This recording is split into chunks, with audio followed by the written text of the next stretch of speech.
First, we're going to hear from Mayor Lionel Jordan. He was first elected mayor of Fayetteville in November 2008, re-elected in November 2012. Instrumental in introducing the Fayetteville City Council to the City Council, the now standing resolution to oppose the permitting and operation of the hog facility that we are discussing here tonight. One note about Mayor Jordan, he has another official function to attend tonight, so he will be leaving at 7 o'clock. Mayor Jordan.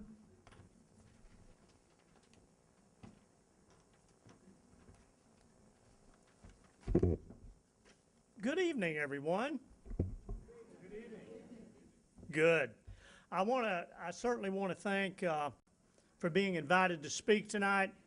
It's certainly an honor and privilege to sit on such a distinguished panel. The Fayetteville Public Library, I want to thank them for providing the room, and I want to thank you all for being here tonight. And some of the things I want to talk about tonight is one of the reasons that brought about the resolution that came forward. My family has lived in Northwest Arkansas for 6 generations. And we were primarily farming folks. I became very interested in protecting water quality and environmental issues from someone that you're very familiar with, who is Neil Compton, who fought to preserve the Buffalo River. That's where I really got interested in the Buffalo River. My uncle, in my first camping trip, took me to the Buffalo River, to Steel Creek, and we camped for about a week. And from that point in time on, I had a love for the outdoors and camping and water quality and preserving. Neil Compton spent most of his life, adult life, working on preserving that river, and it became, in 1972, the first national river park in the United States.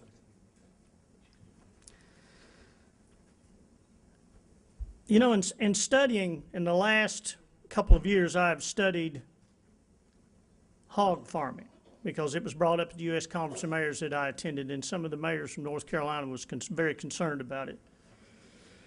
And after reading about it and studying about it, I became very concerned about it as well. The Buffalo River is the national heritage for not only us, but our children and our children's children.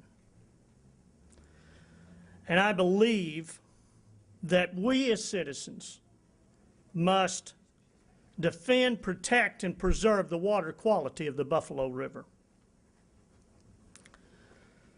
In studying the economic end of it, I saw that we had about 1 million folks going to the Buffalo River area and spending about $38 million. But there's another price that we pay.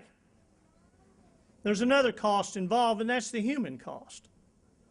The cost on our environment and our air quality and our water quality.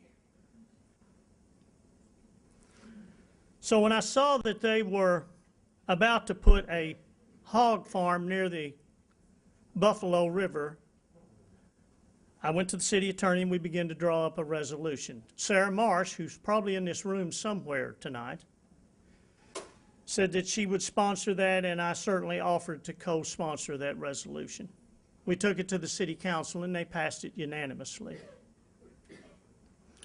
Because we know how vital and how important that river is.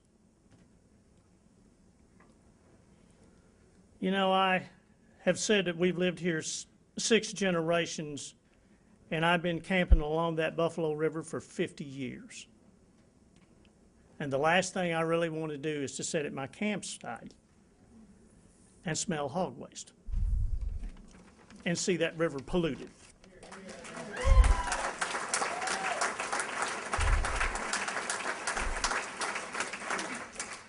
Now, there's a thing that my grandfather used to say, well, some things just don't fit. And that hog farm just don't fit, folks. It just doesn't.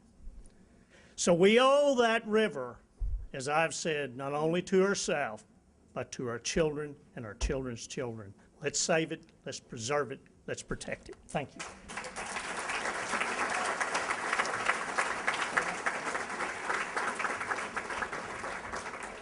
Our next opening speaker is Bob Cross. He's currently the president of the Ozark Society, an emeritus research professor in the Department of Chemical Engineering at the University of Arkansas. Prior to teaching, he worked in the industry with jobs in research, engineering, and administration in the field of membrane separations in the applications of water and waste treatment, food, and pharmaceutical processing. His primary off-duty interest, hiking. He does lead hikes for the Ozark Society and the Appalachian Mountain Club. Bob Cross.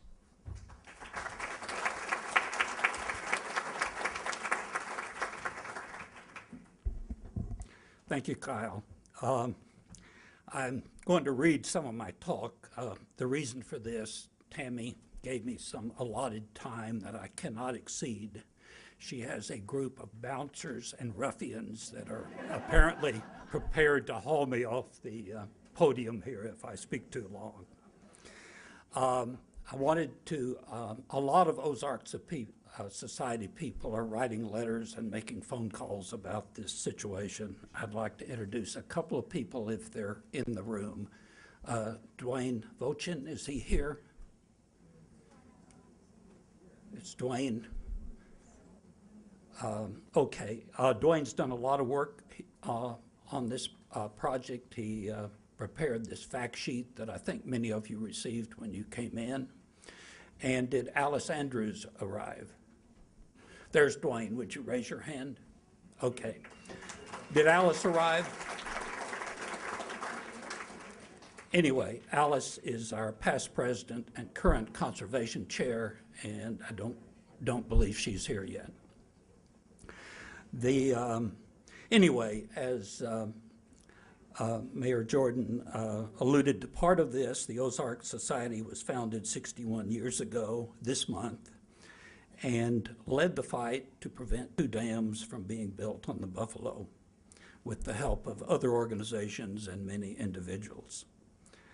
So even after the Corps of Engineers dropped their plans to build the dam, there was another fight, and that was to get the Buffalo permanently protected.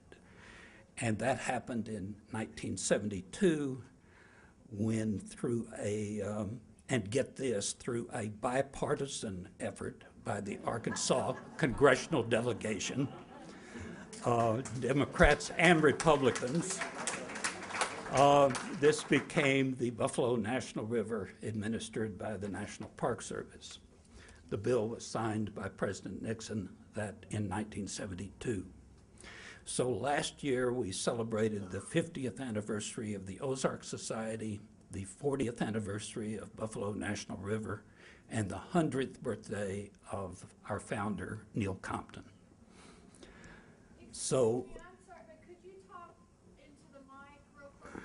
We can hear it all out there, and we're very interested if you talk right. okay. Thank you. All right, I'll try. So part of our ongoing mission is to continue to protect the buffalo.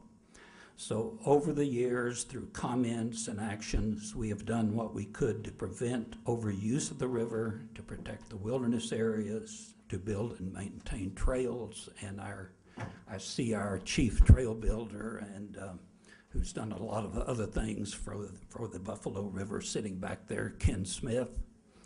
Ken.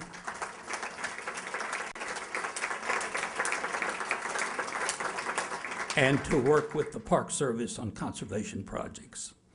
The biggest issue probably to come up was another dam project which came up in the late 1990s when the Corps of Engineers planned to dam Bear Creek, a Buffalo River tributary, to provide an additional water supply for Searcy County. This would have altered the flow from this tributary and changed the temperature of the river, changing the aquatic life.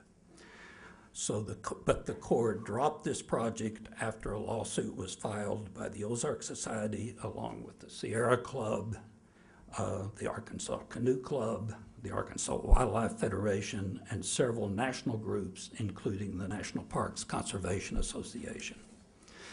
But now we have probably the biggest challenge of them all. that the Arkansas has faced and even the nation is facing, and that's the hog farm in Mount Judy. So this farm, or CAFO, which stands for Concentrated Animal Feeding Operation, many of you are aware of the details. You have them on, many of them on the fact sheet. I'll repeat them briefly. If this goes to full capacity, there will be 6,500 hogs weighing an average of 150 pounds, 2,100,000 gallons of waste per year.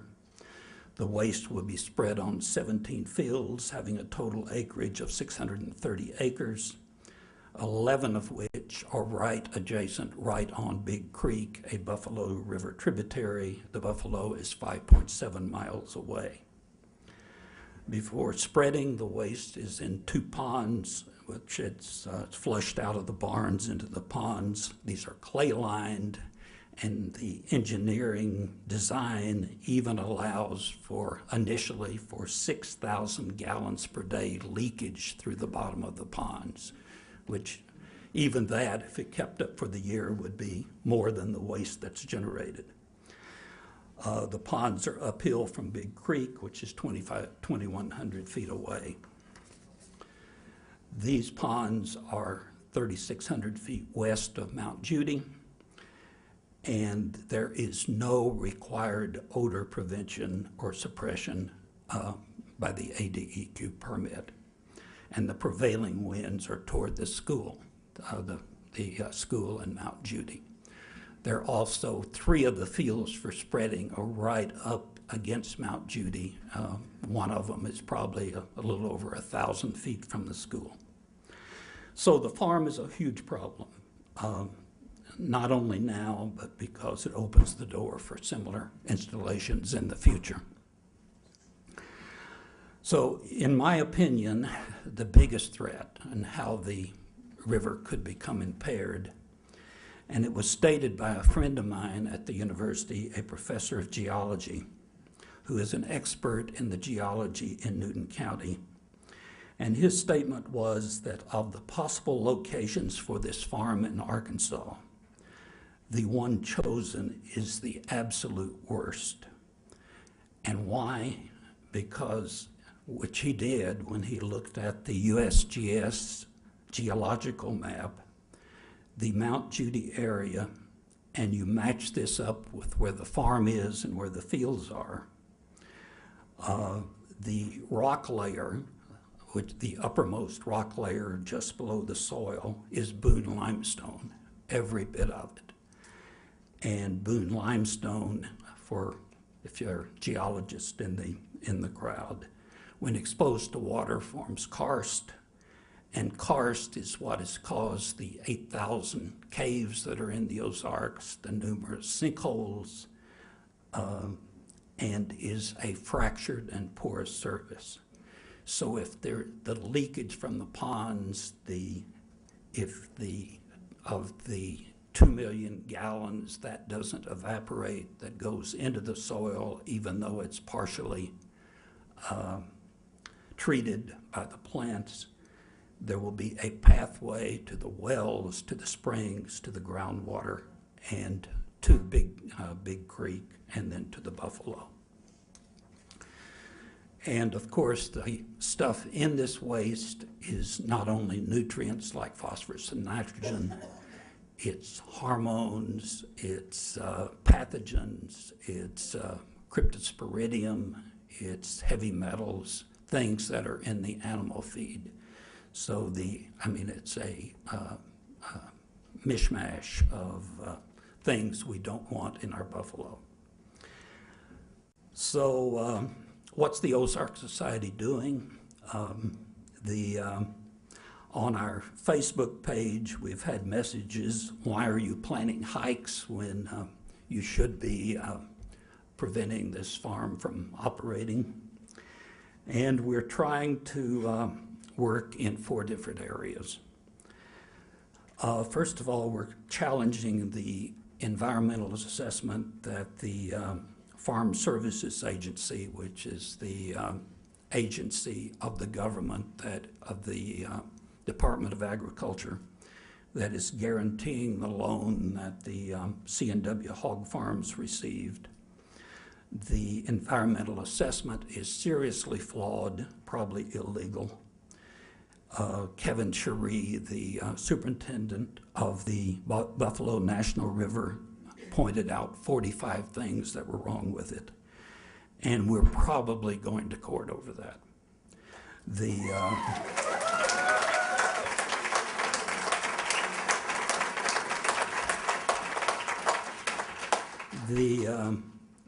And there will probably be an announcement next week on the first step on that. So those are things I probably shouldn't give away, but it's just, it's probably going to happen.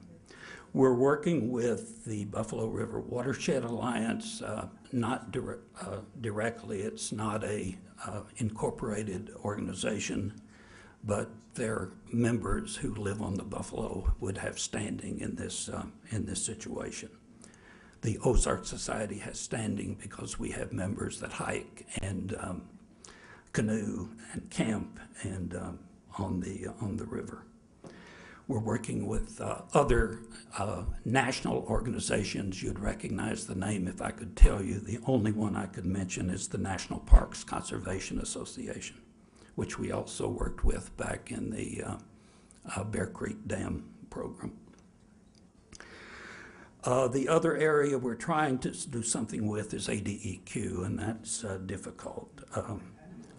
Alice Andrews and I were in North Little Rock yesterday talking to their director, Teresa Marks. I talked with her, we talked with Teresa about this geology information, and I think the sad thing about it, I don't think they had heard anything about geology before.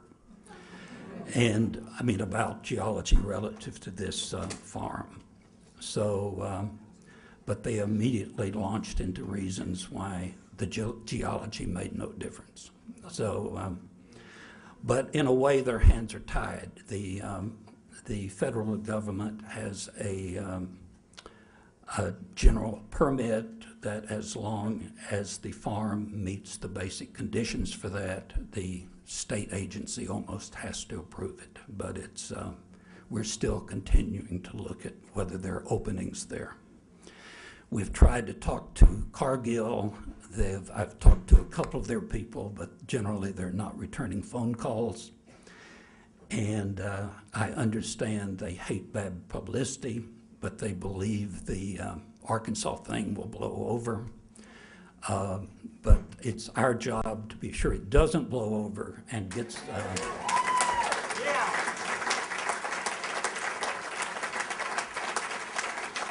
and hopefully rises to a national issue. Lastly, we're going to look at a process called third-party rulemaking to where we go before the Arkansas Pollution Control and Ecology Commission and try to get the Buffalo River watershed exempt from this sort of thing again. It's maybe unlikely. We'll try it. Our lawyer is crafting language for that now. So anyway, thanks for your attention, and if you have questions, I'll try to answer them at the plant.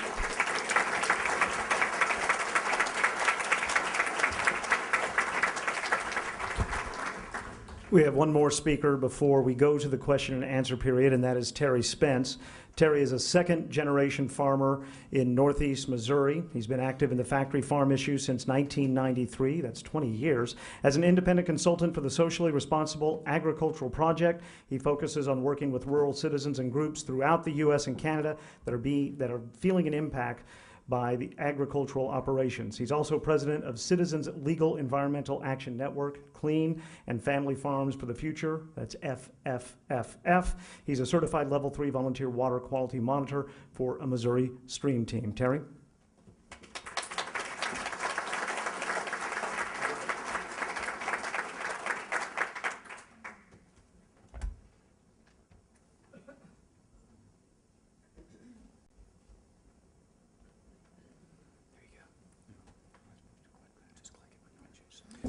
Thank you very much. I'm honored to be here this evening. and be sitting with the mayor, Mayor Jordan, and the rest of you here. I visited quite a little bit in the last few days with a lot of people here.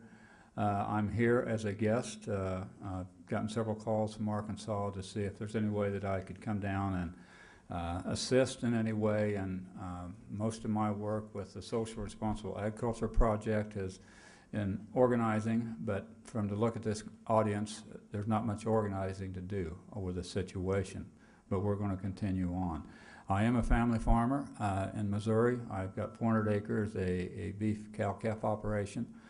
For the past 18 years, I've been fighting this type of facility in Missouri.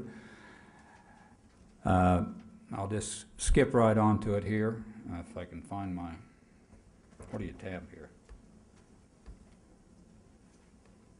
Okay, but anyhow, I will get into just a few photos of, I have 80,000 head of hogs and 72 buildings 2 miles from my property line to the south of me. And in no way am I referencing this in comparison to this operation here, but the only reason that I'm putting these photos up is just to show, you know, what's happened from this facility over the past several years. This is the facility next to me, 72 building. It's on 3,000 acres.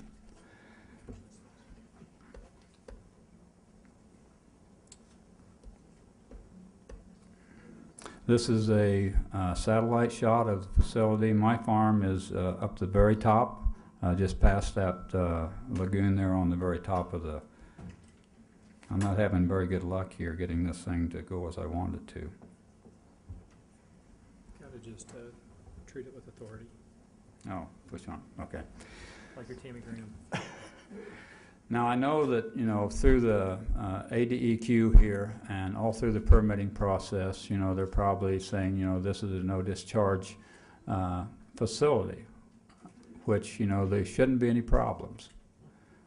But as we all know through time, I don't care how closely it's regulated, how closely it's permitted, there is human error, there is mechanical error involved, whether it's a pipe rupture, a hose exploding, or something just absolutely leaking. But this is a type of, in our area, this is what we have coped with. You can see in these pictures of spray going up into the trees. You know, is this a nutrient management plan that was, is that helping the trees or is it killing the trees? In other words, it was primarily just dumping. Is what it amounted to.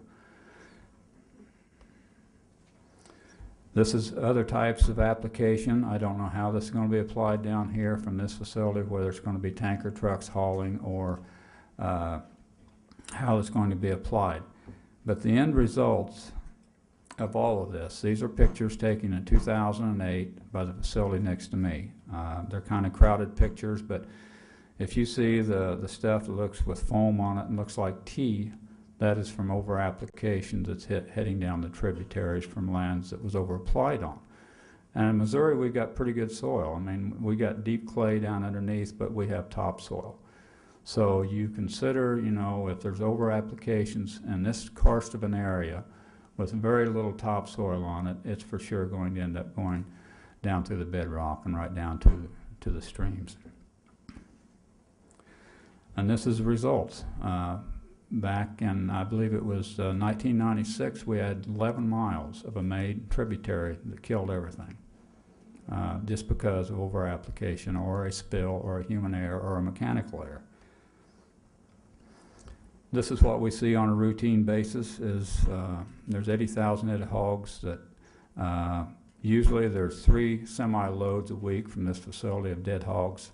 Goes right through the main street of our town, Unionville, Missouri. No tarp, no nothing, just dead hogs flopped over the side going down to be processed and ground up and probably put back into some type of feed again.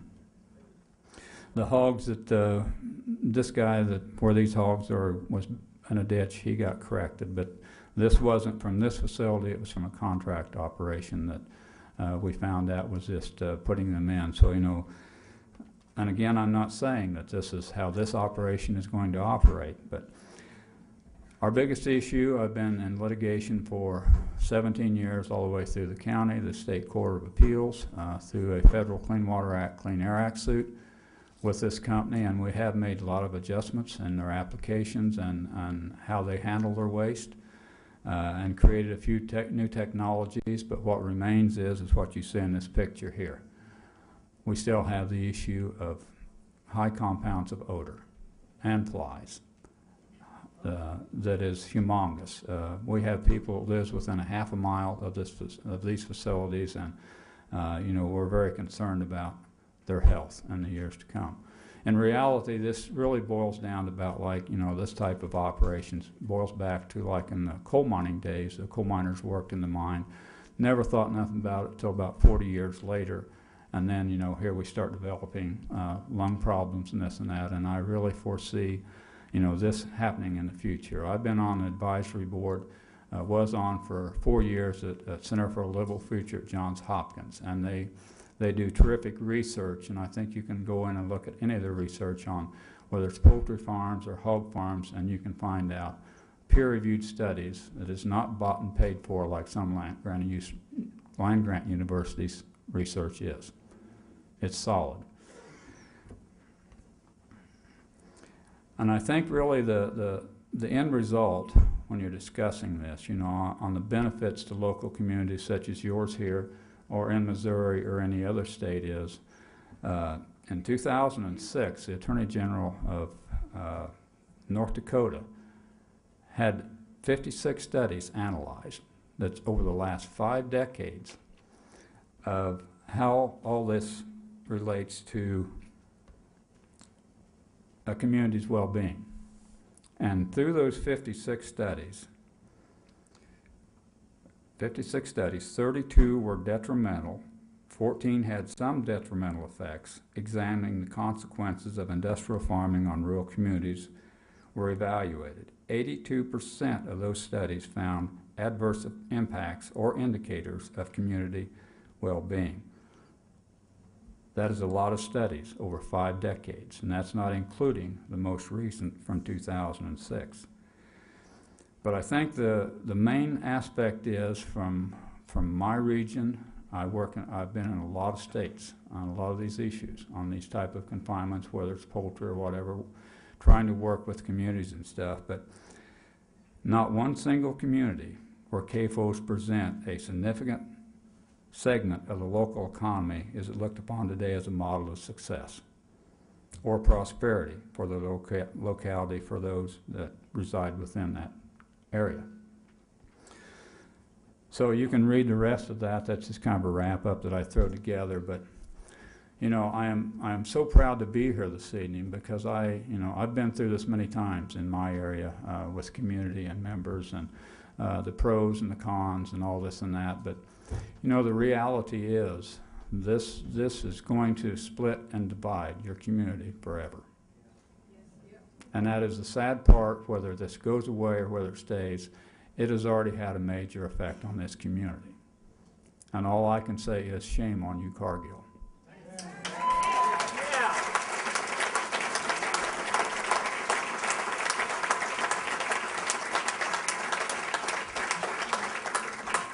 I drove around the facility yesterday. Couldn't get close to it, but I was enough hills far away to see the barn sitting there. And it's beyond me. Why? Why would you try to put a facility here? The roads, the situation, the karst area, the Buffalo River, something that is, as the mayor said, is, it's prestigious. It's something that will never be here again if it's polluted. So, I would hope that Cargill, I'm a farmer myself. I understand farming. I understand the hard times in farming and the necessity, to look for alternatives. But this is not an alternative to be looking at. Not to be strapped to a contract under an integrator that if this is all they care about is ruining some of the most precious things in a community, it's wrong. It's totally wrong.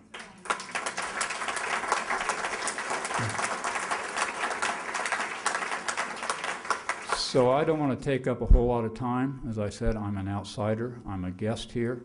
But I'm pleased to be here with you all here this evening. And, you know, I want to be here for you and help what I can, but you as citizens live here. You're going to have to deal with it.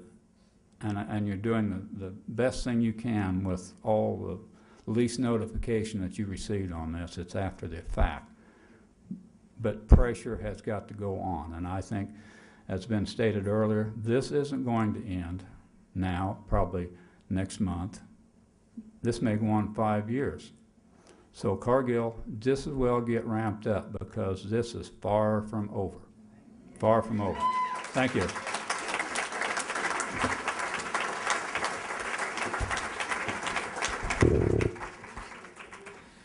I'm going to introduce the rest of the panelists who are up here to take your questions in a moment. A couple of other people I want to recognize. Bob already mentioned that Ken Smith is in the audience. Also here tonight is Ellen Compton, who is the daughter of Dr. Neil Compton, and they were instrumental in the process of getting the river eventually declared a national river, and they're in the audience tonight.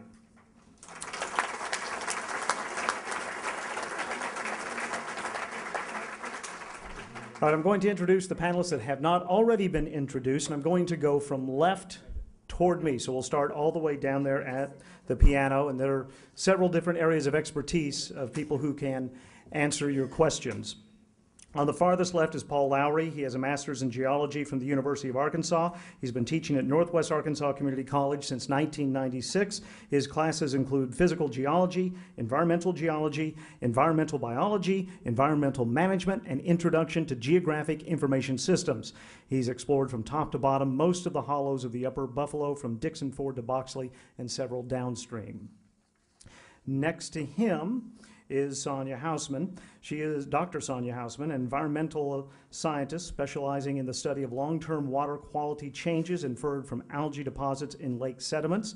She and her research group studied human impact on Beaver Lake in Arkansas, floodplain lakes at the lower White River, lakes in the Arctic, in the Boreal Forest, and the European Alps. At the University of Arkansas, she taught pollution of lakes and rivers, taxonomy and ecology of algae, and conservation of natural resources. Next to her, Tom McKinney.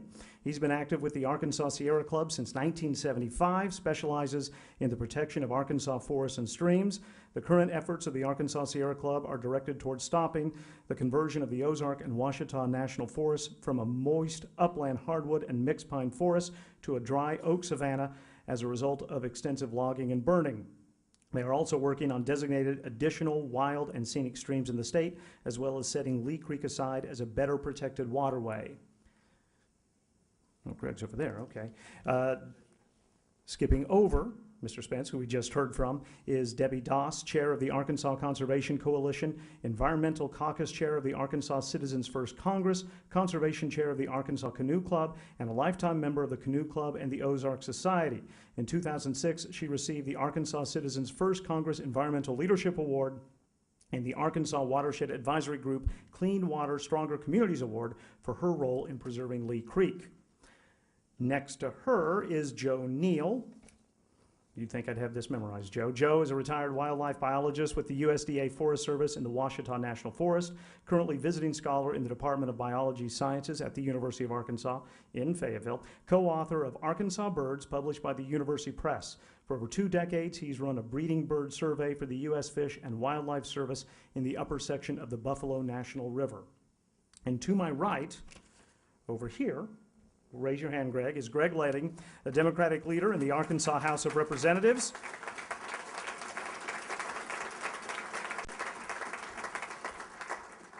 When was the last time you heard 7 introductions and the only one interrupted with applause was a politician? That doesn't happen.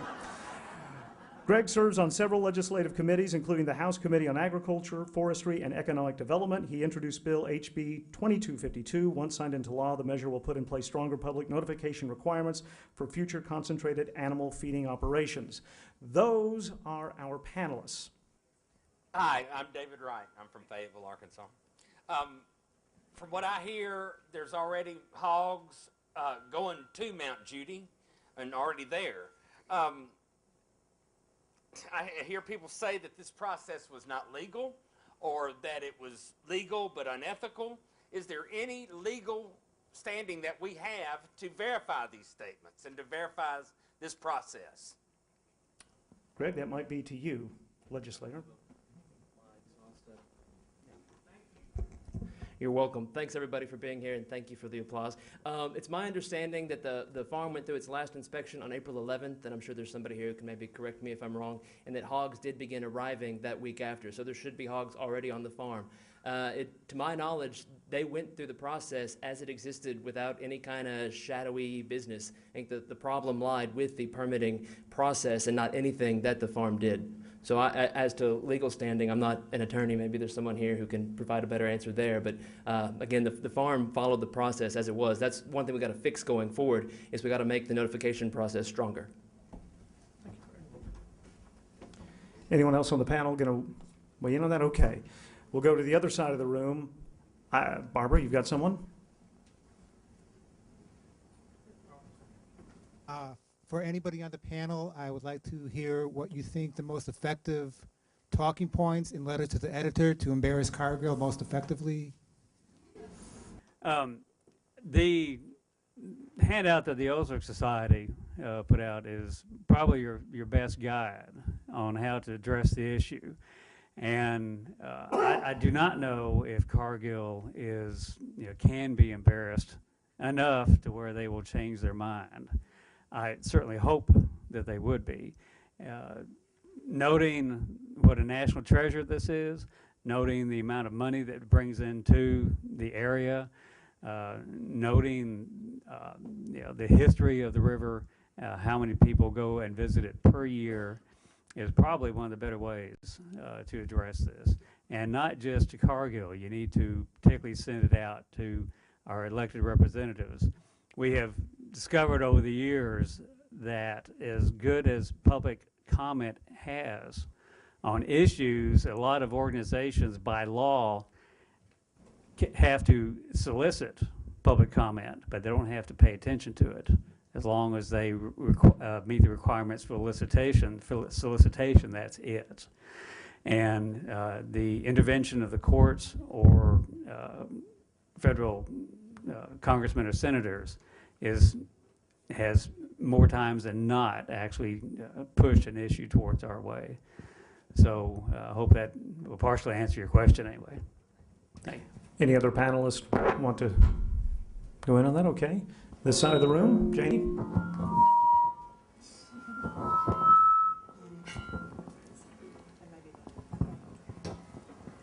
I'm just wondering if the water has been tested thus far and if we're going to keep tabs on the change of the water as the hogs continue to arrive and be there.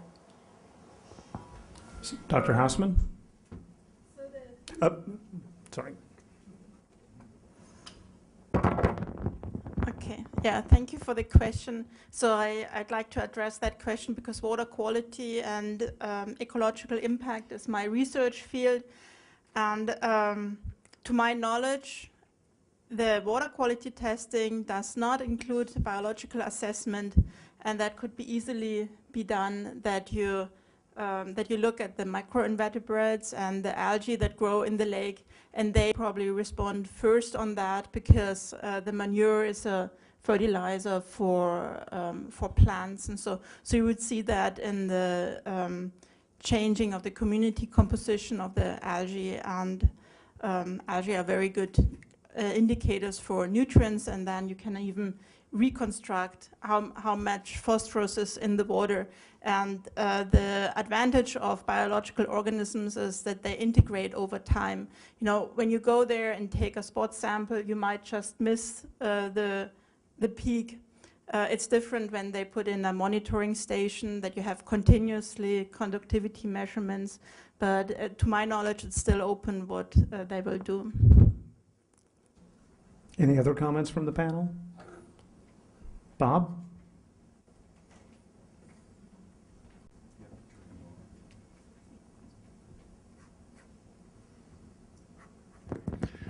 The only monitoring that I know of right now. There are several stations on the Buffalo River. The closest one is where the Big Creek comes into the Buffalo. That is a manual place, and it is, I believe, only monitored quarterly. And they would be monitoring fecal coliform, probably nitrogen, phosphorus, and a chemical scan. So there will be a background of, you know, months and years there, but that's the only one I'm aware of. I think it's this side of the room. Do you have? Well, no, she has the microphone there, so she's.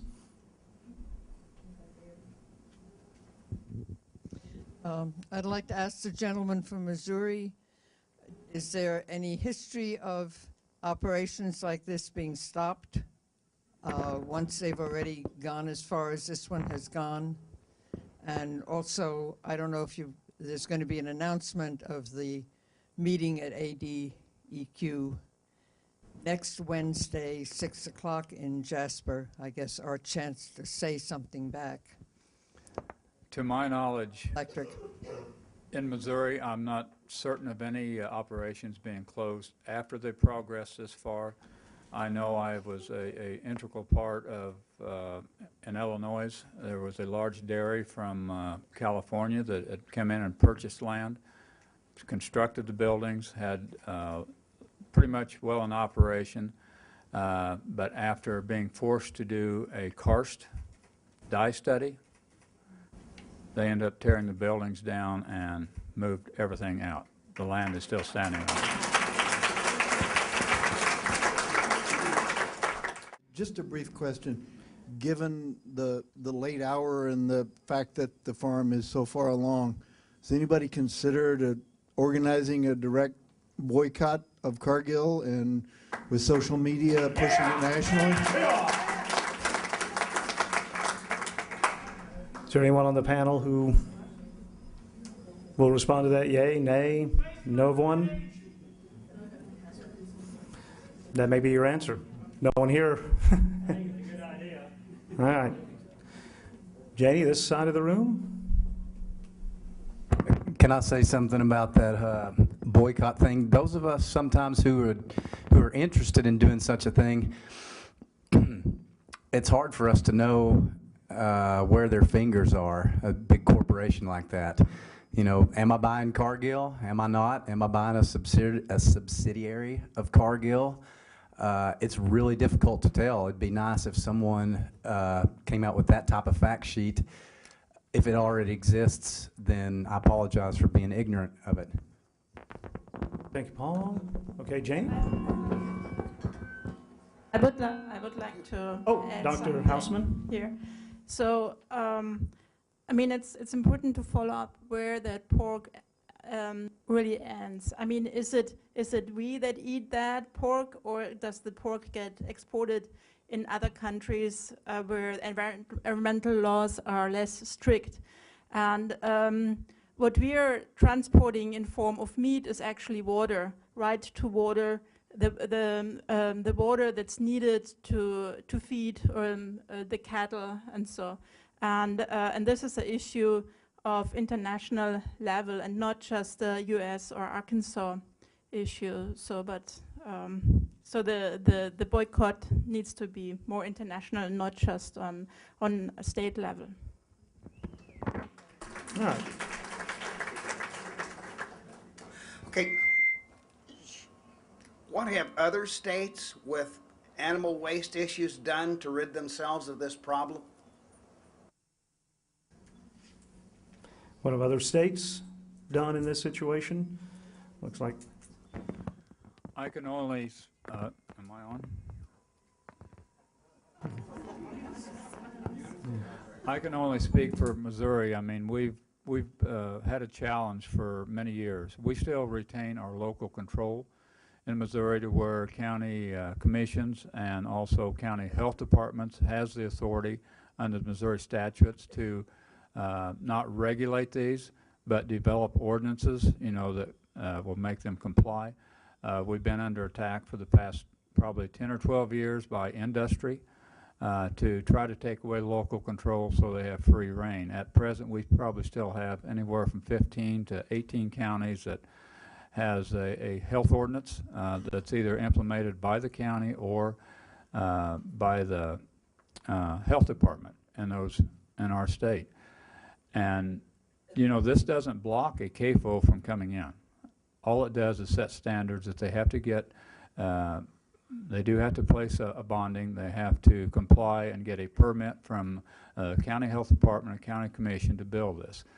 But so far, where these health ordinances have been implemented in the counties, it has stopped the growth of these type of operations. And I've asked many times through the years, sometimes with Cargill representatives in the audience, you know, why would this stop you from putting animals in these counties where there's health ordinance?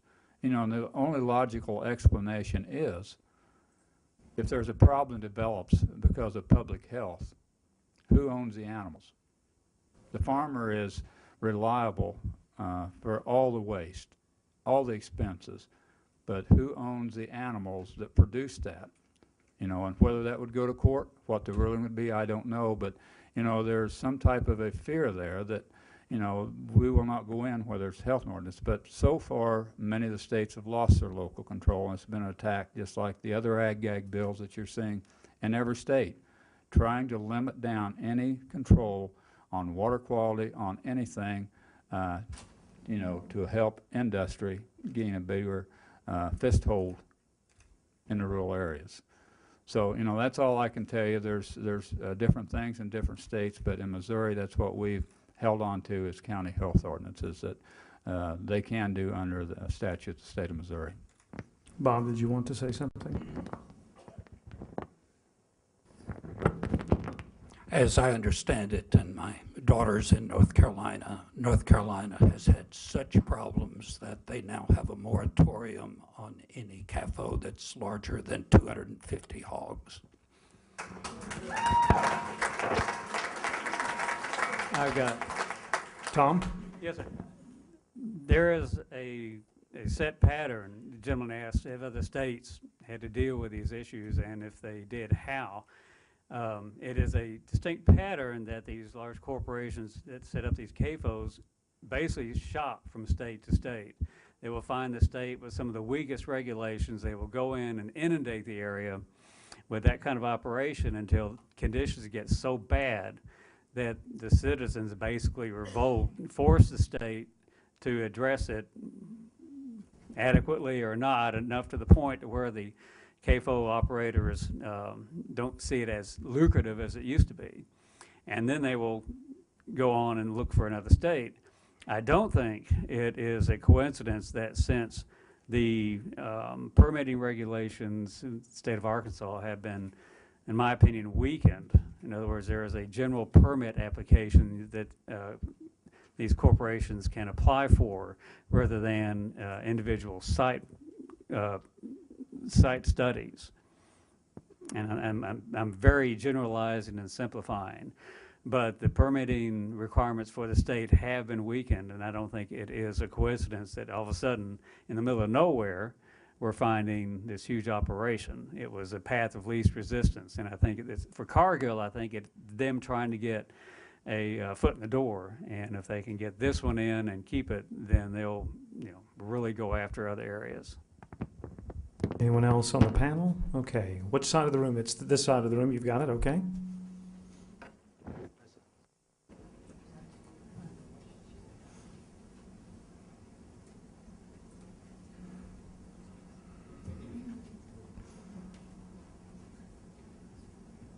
Hi, I'm LaJoyce Heflin Duncan, and I'm from West Fork, Arkansas, and I'm a third generation of farmers. We have a 220-acre farm with 40 head of cattle. I am in agreement with the water being clear, but my question to you all, and I want to ask Greg this, that are you aware that the Park Service has 2 wastewater discharge permits, and one of these can discharge up to 42,000 gallons of wastewater per day directly into the Buffalo River? And also, out of 37 sites, that 15 were closed because of 40% discharge from the potties, or what do you want to call it, into the river? I didn't know that until about 3 weeks ago, and it was brought to my attention. But yeah, you're absolutely correct. My question is, does anybody have an idea about the slaughtering facilities that will surely follow the hog farm inundation? And my second is a comment. It's the old problem solution comment. If you're part of the solution or part of the problem, if you eat pork, you are part of the problem. Panelists, anyone want to respond to her question?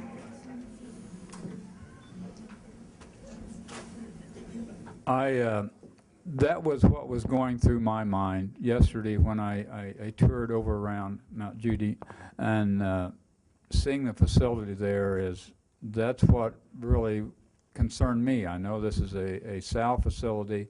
Where's the hogs going to be trucked to? Are they going to Missouri? I mean, Cargill has operations in a lot of states.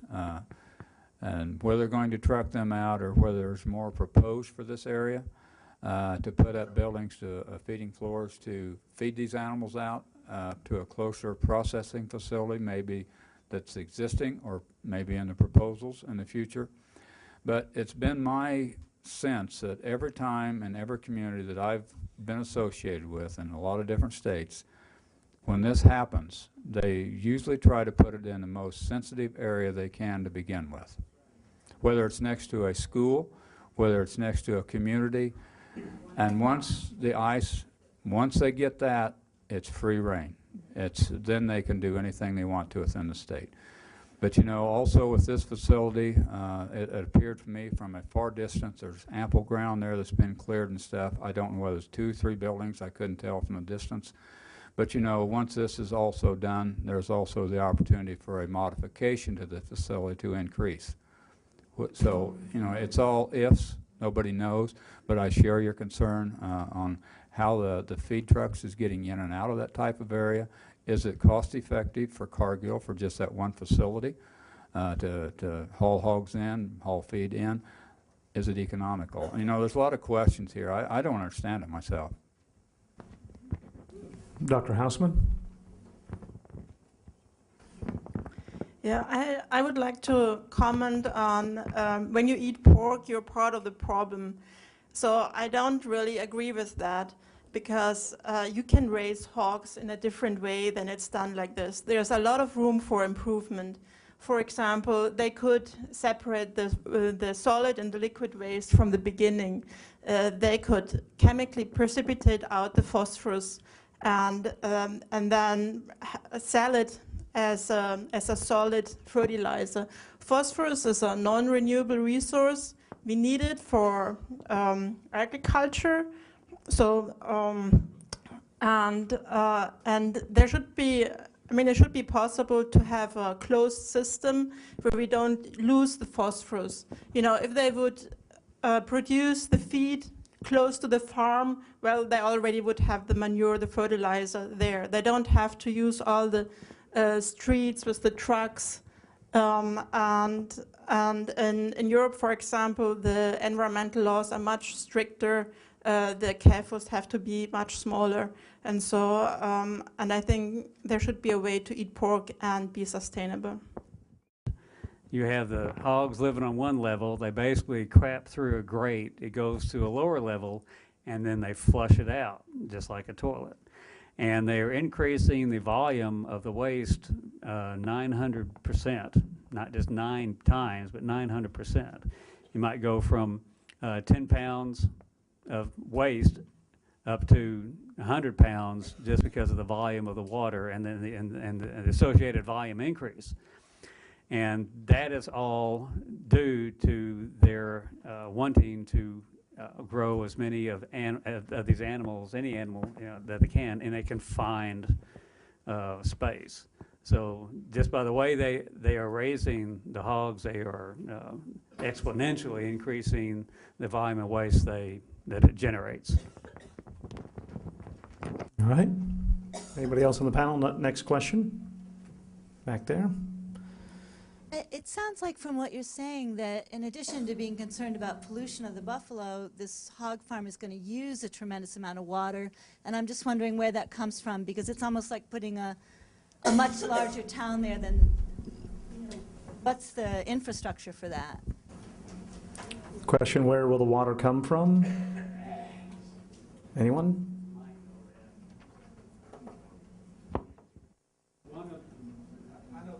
One of the limiting factors of growth in Newton County has always been the availability of potable water. And for many people it was springs, wells, things like that. But the county has put in a new water tower, has drilled a water well outside of Deer, and has set up distribution lines throughout the county. So it looks like they're not only using it for drinking water, but now they're looking at an industrial use for that water as well. I might add, I mean, I haven't really looked at the reality of this site, but what you was talking about, I know on the flesh systems in Missouri that I've been around, it's not, fresh water is not used for flesh.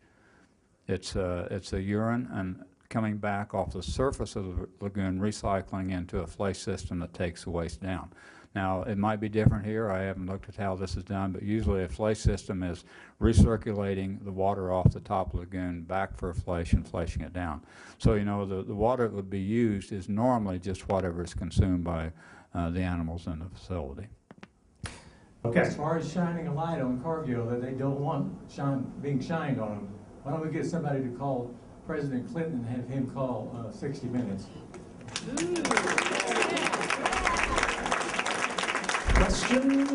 Question? Well, I have two questions. First question is, first suggestion is that I would like to ask everyone to treat anyone with a differing opinion with dignity and respect and the utmost honor. There are some farm families who believe very strongly about this. They may not believe the way I believe, or others. And the second one, this is a very difficult idea for me, because I love the buffalo, I love Arkansas, I love these streams, this water. But the second one would be the possibility to organize a boycott of the Buffalo River region. I'm not talking I'm talking all. 30 seconds, because we've got to get to some questions. I'm talking I'm talking complete boycott of all visits. And All right, we're going to look for a question. We've got just a... He's got a point. He's got a point. Again, okay, we can keep the conversation going out there, but we're trying to get as many questions to the panelists as we can. I guess my question would be, I haven't heard anyone talk about the 1 million people or 1.5 million people on the river and what's being done for that waste. I think, Bob, you made a little mention of that needs to be addressed, and it hasn't been.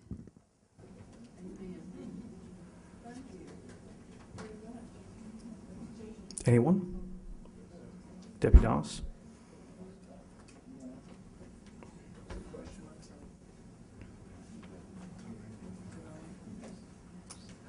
Well, I agree with that. And as the, it's not on. It's on now. Okay. That's one thing I'm really pleased to see everybody concerned about water quality in the Buffalo River. It's not just this issue, it's a lot of issues. And the people on the river, the visitors, we have thousands of people visiting the river every year, and the Park Service has closed down restrooms. But, you know, so I hope when this discussion is done about this particular issue, we'll continue our enthusiasm for all of the problems that exist in the watersheds of our most pristine rivers. Yeah, Joe? This is a good point, but it falls into the realm of a red herring, because the Park Service provides bathrooms all up and down the river, And the main problem that they're having with bathrooms on the river is, that's right, and that's why you should call your congressman and tell them to stop sitting on the Park Service, because that's why they're closed. They're closed because of pollution. The bathrooms are closed in the Park Service because of the sequestration. And the Park Service has made real efforts to provide facilities all up and down 125 miles of that river. And it's not the same thing as building a confined animal feeding operation. And I understand that. But this is the kind of argument that doesn't go anywhere when you say, well, what about the million people? Well, let's work on that. Like, let's make sure the Park Service has the funding that they need to serve us, who are taxpayers.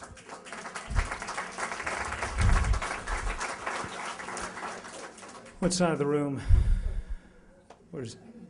Yes, ma'am. Okay, my question is for Mr. Letting, and this gentleman over here has a point. And the point is why we all booed and sighed is that we can't imagine losing access to our beautiful Buffalo River. You recently, our legislature approved $125 million of state funding to support a $1 billion steel plant in Mississippi County to create 500 jobs. Have you looked at the economic impact of us losing access to the Buffalo River from a tourism, from every other aspect, fishing, you name it? Have you looked at that and the job loss there and quality of life, etc.? Where is our legislature on this extremely important issue? Where's the injunction? I would say that in the legislative session that just wrapped up, we were facing a number of large issues, including the steel mill. One of the things we do plan to do in the interim is look at the potential effect. We tried to get a moratorium in place with House Bill 2252. Unfortunately, we were right at the very end of the session. We didn't get that moratorium in place, but we did. We've strengthened the notification requirements, and we've put together a 5-person panel that is going to look at the notification requirements going into the future so that we can come up with something that is stricter. But Representative Kelly Link, a Republican from Yellville who makes his living in tourism, he's one of our biggest allies on this, as is Representative Warwick Sabin, a Democrat from down in Little Rock. Representative David Branscombe, a Republican from Marshall, Arkansas, is also working with us on this. That is one of the things we plan to study in the interim, and we're already getting to work on May 21st and 22nd. The House Agricultural Committee is actually going to meet in Marshall for a 2-day tour of the river and the farm to begin that process. So that is something we're absolutely going to consider as we look to see what we might be able to do to fix this. Okay, I think we're bouncing to each side. Who has our microphone? Oh, yeah. We're not going to get to everyone. I'm just warning you. Hi, my name is Liz Lotman, and I'd like to welcome my neighbors down the road. I'm at Misty Creek at the junction of 123 and 374, and I'm really, really glad to meet y'all. I hope we get a chance to talk later. You know where I am. I just want to say thank everybody for being here, because when I first found out about this, it shocked me. I was worried about the tourism industry and how maybe one industry, I'm getting to that, can influence the rest of the industry. And my question is, as property owners and as people who have a small business there, I want to know information on what's being done for either an injunction or a way that if our property and our business is harmed, what can we do? Anyone on the panel?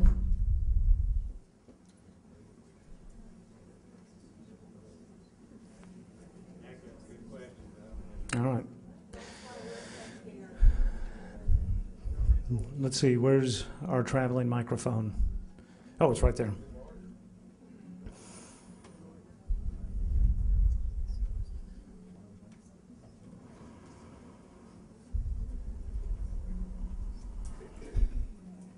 Oop. Right there. I always like to ask difficult questions to legislators. As a state senator in Missouri, we had a large confined operation coming in northwest Missouri, promised by a major producer of hogs. They were going to keep a slaughterhouse open, et cetera. We all like jobs. We all like economic development. But there were promises. experience in Missouri is there's not an agency in the world that could regulate that type of operation. DNR cited this particular operation numerous times for just simple odor. I will tell you that this is going to be such a major problem, and to the legislature of Arkansas, I doubt if there's an agency that's going to be able to regulate this operation, because you have to be able to put teeth into the action, and if you have an odor, you need to solve it. And it sounds like you have some very good statistics about how close this is and what the effects are going to be, and it's up to your legislature to solve the problem. I was a Farm Bureau member, and Okay, let's let Greg, because we've got precious little time. I'm not sure there was a question there. Were you asking which agency would actually oversee this? It's going to be ADEQ, and you're right, they're stretched pretty thin. They're short on people for all kinds of following up on this type of thing all across the state. That's one of the challenges we face, is making sure that they're equipped to do the job that we give them. I will say that depending on which side you're on this issue and other issues, people either think ADEQ is overbearing and does way too much or doesn't do a thing. I sometimes find myself in a similar position, but I guarantee you they're doing everything they can with what they've got. Joe Neal? One of the things that's been really missing in the debate all along about this is that every time people from ADEQ, or if you've written Cargill, if you've gotten a response from Cargill about this, they all say the same thing. All the rules were followed, all the lines were filled in, all the boxes were checked, and that's it. So the point I just want to make, and just make it really quickly, is that the only thing that wasn't followed through here was common sense. And I've looked at hundreds of pages of documents that were submitted, and I'm not complaining about the fact that people are trying to make a living at Mount Judy. That's not my complaint. My complaint is that you have to use common sense when you think about this, and I looked at those documents, a lot of them. And you know, the Buffalo National River never comes up in any of those documents. It didn't come up in the environmental analysis done by FSA. It didn't come up with Arkansas Department of Environmental Quality. And if you ask them directly, they've answered the questions about this, and they say it wasn't an issue. So you laugh about it, but it's a technicality. And to me, that is what fundamentally underlines this whole thing. It's a lack of common sense in thinking about where to make the federal investment that's involved here, and the huge amount of personal investment that the farmers in Newton County that are involved with these farms have made themselves. So it's a lack of common sense. Where's our microphone? Hello, John Pennington, County Extension Agent for Agriculture and Water Quality in Washington County. And a question that I have of the panel, I wonder, is this really meant to protect the Buffalo River, or is this meant to bring awareness to CAFOs and attempt to stop CAFOs? And the reason I ask this question is because the Buffalo River has been impaired for a decade. It has been listed on the 303D list as impaired from a point source, a municipal discharge from the city of Marshall. And my question is, if you're really wanting to protect the Buffalo River, do you think picking a fight with agricultural producers that are meeting all the regulations and going beyond is going to help you achieve your goals? Or is it going to hold you back from actually being able to work with everybody to actually protect the river and address its existing impairments? Responses? Joe Neal? Those are all good points, Mr. Pennington, but it doesn't mean that people shouldn't be concerned about this operation. And there are a number of battles that have to be dealt with about a national river. It's a big place. It involves a lot of people. It's not just Newton County. It's not just Northwest Arkansas. It's a national issue. And I couldn't agree with you more. There are the other point sources, and I could list a few more that are big problems from the biological viewpoint. The impact on birds, from the different sources of pollution. There's a lot of good data on it now. But the fact that there is a point source of pollution someplace else doesn't mean that we shouldn't be dealing with the issue at Mount Judy. It means that it's a bigger issue than just one thing. And it took 10 years to stop the dams on the Buffalo River. And during that time, there were people in Newton County and in Searcy County and in Carroll County and in Madison County and other affected counties that wanted those dams built because they felt like it was the best thing to do. And that's the same situation with the problems with point source pollution that you're talking about, plus the potential problems with this hog farm. That they have a broad impact on the river. There are a lot of complicated issues, but if we don't stand up and make these issues clear and make clear that the public has a right to be heard here and to have an impact on it, then we're just going to have more of them, not less. I mean, if we follow what you're saying here, we should stop the concern about this animal operation and then go back and just work on this other issue. It's not logical to me. And I don't, okay, I see you're shaking your head, so you, okay, I'll stop at that point. I've had my say. Anybody else on the panel want to respond to that? Our microphone is somewhere, it's right here. Hi, it was mentioned earlier that when the buffalo was declared, it became a national river, that for some reason, I guess common sense at that time thought or dictated that we wouldn't need to look down the road this far and that this would ever happen.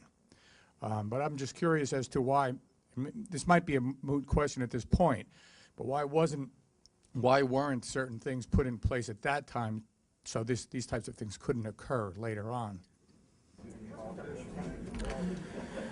Bob Cross? Go. Yes?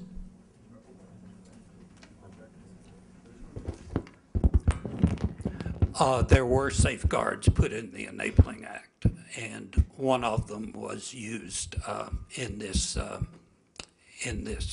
lawsuit that we filed 12 years ago. It basically says that if there's not only in the National River itself, but on the tributaries, if there are water issues, that the National River Department of Interior can call the shots on that. And so there are quite a few safeguards in that original bill. And if we follow through with some of the things we were planning to do on this one, we will be using the Enabling Act as one of the arrows in the quiver, if you will. Go, and then Tom. And just one more thing, if you look at there's a really fine book by Dr. Neil Compton called The Battle for the Buffalo River. And I encourage you to take a look at it, but in the introduction, the new edition is out. It has an introduction by Ken Smith, who's here in the audience, and Ken and Dr. Compton all say the same thing. It's an ongoing issue. What the Buffalo River means to the public, all of the public, including the hog farmers in Newton County and chicken growers in northwest Arkansas and people that canoe and hike or bird watch like myself. And it's an ongoing issue, and Neil Compton said it was 40 years ago. Everybody knew it wasn't a closed issue. It just, the dams were finished and the park was created. But the public ownership in Newton and the Buffalo River watershed only amounts to 40% of the watershed. 60% of the Buffalo watershed is privately owned, and people have a right to make a living in that 60%. And that's where the contention will always be. How does the 40% that's in public ownership, that's federal in the Buffalo National River, state like Arkansas Game and Fish, and national forest land that's in the Buffalo River watershed, how does that 40% of the property in the watershed work with the 60% that's privately owned and where people need to make a living? And that's where the flashpoint is, and it's always going to be there.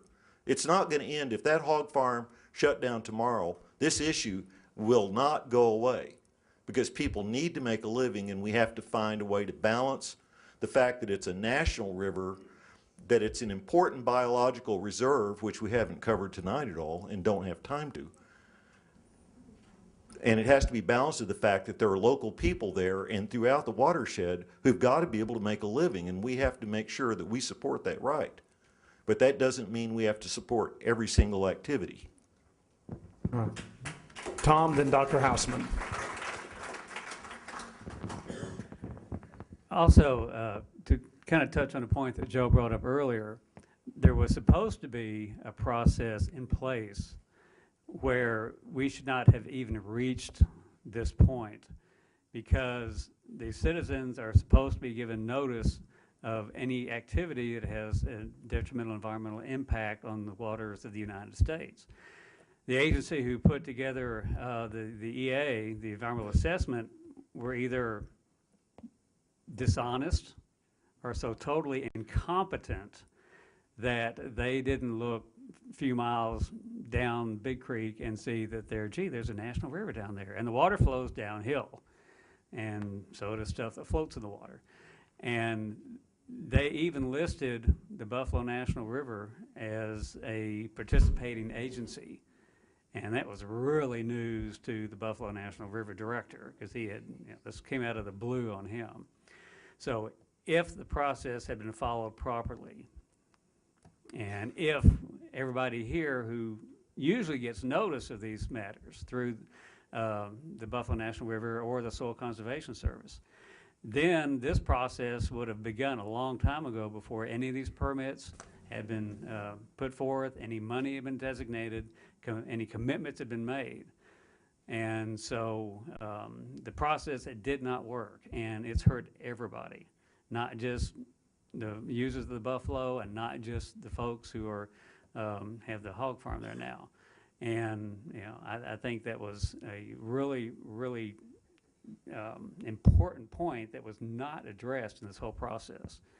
Is the process, it did not work as it was supposed to, and I hope somebody pays for it, either losing their job or something. Dr. Hausman. Okay. So I'd like to address that point. So am I for the Buffalo River or CAFOs in general? So my point is, this is not just an issue concerning the Buffalo River. So personally, I'm against unsustainable meat production, because we destroy our life support system, and it's happening everywhere on the entire globe.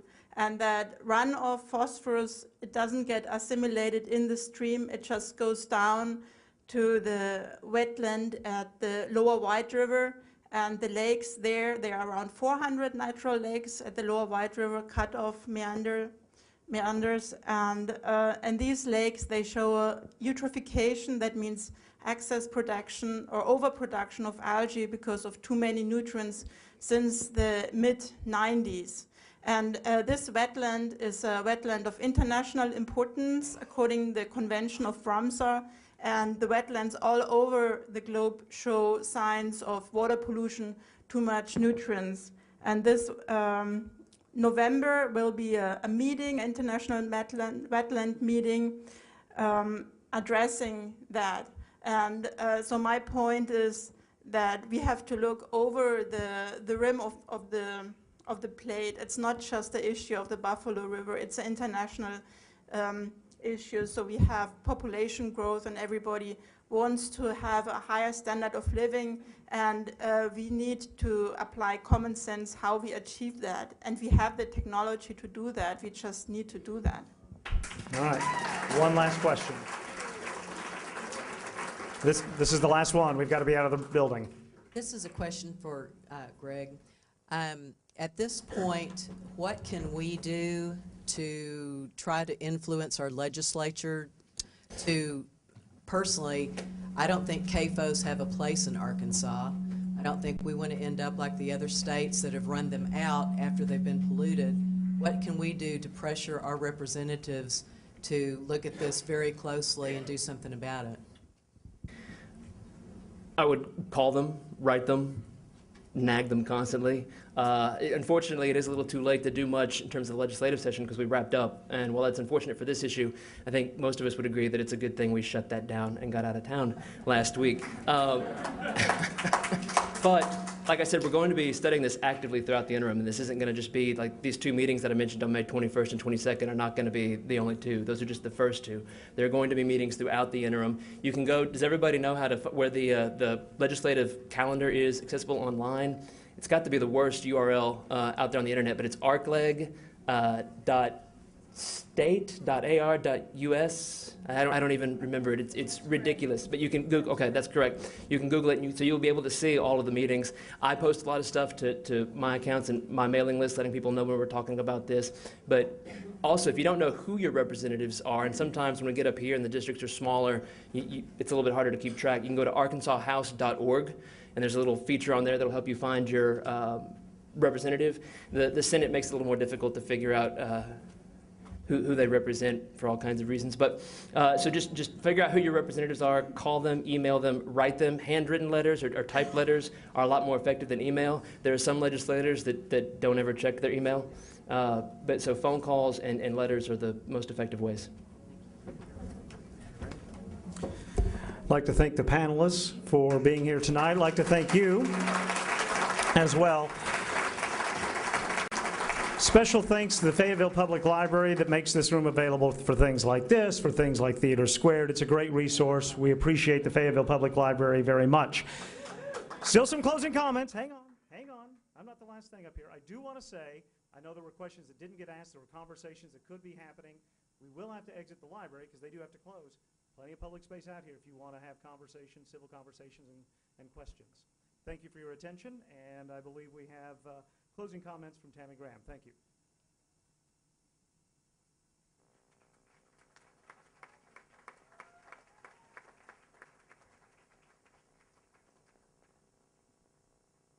Times like this, makes me wish I'd gone to Toastmasters. So I want to tell y'all the story. We're done with all the technical questions and whatnot. And first off, though, I'd like to introduce the people that brought you here tonight. Margaret Britton. Where you at? Kim and Janie Agee.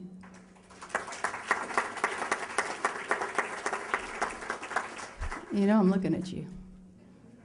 Jenny Masula.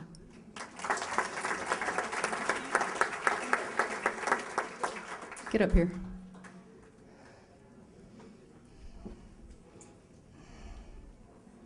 Thank you. Yeah, a lot of good that did you. So I want to tell y'all the story of the how and the why. And I want to tell y'all how y'all ended up here tonight. We got together and we were concerned and we wanted to do something. So we met, but we didn't know what to do. We didn't know how to go about doing it. None of us are professional community activists or group organizers or and whatnot, you know. So this story of how has 3 parts. And the first part is faith, not the kind of faith you're thinking of necessarily. And the second part is courage. And the third part is hope.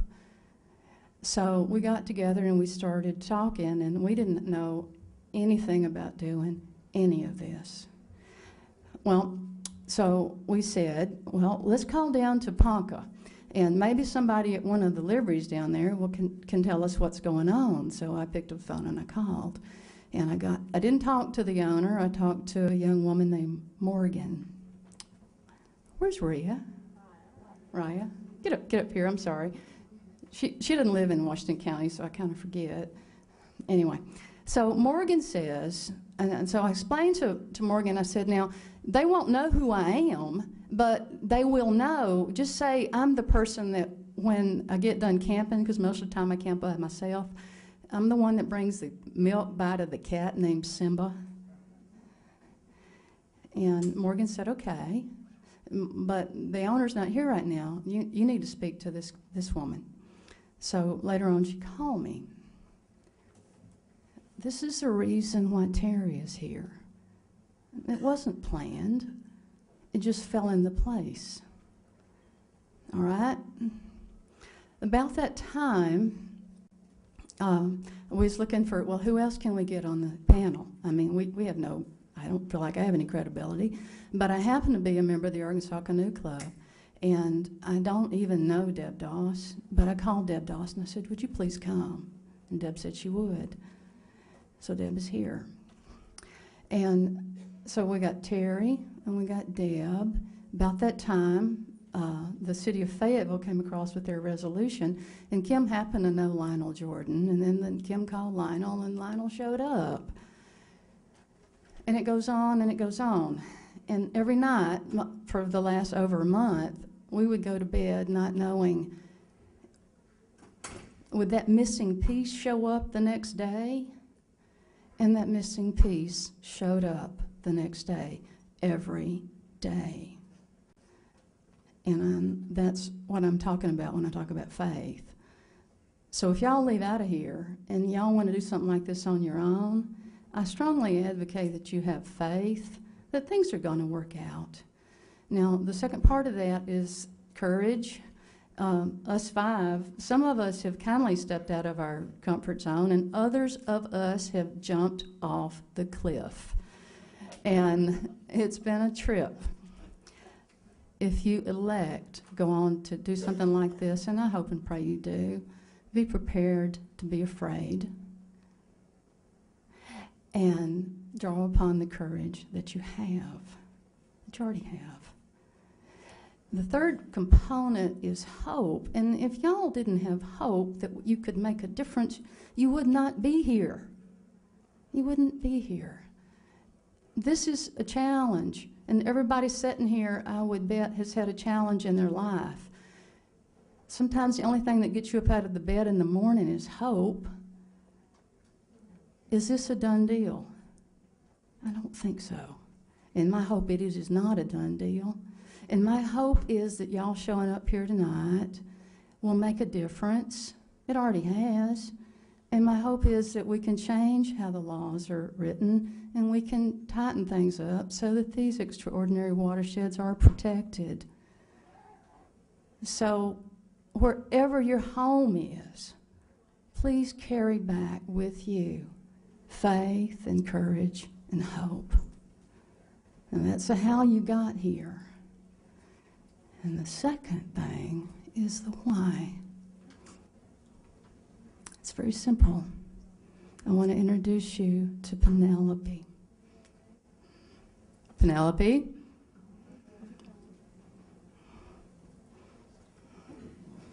Come here, sweetheart. I can pick her up. Come here. When y'all pick her up, I got a bed back. Get up here. There you go.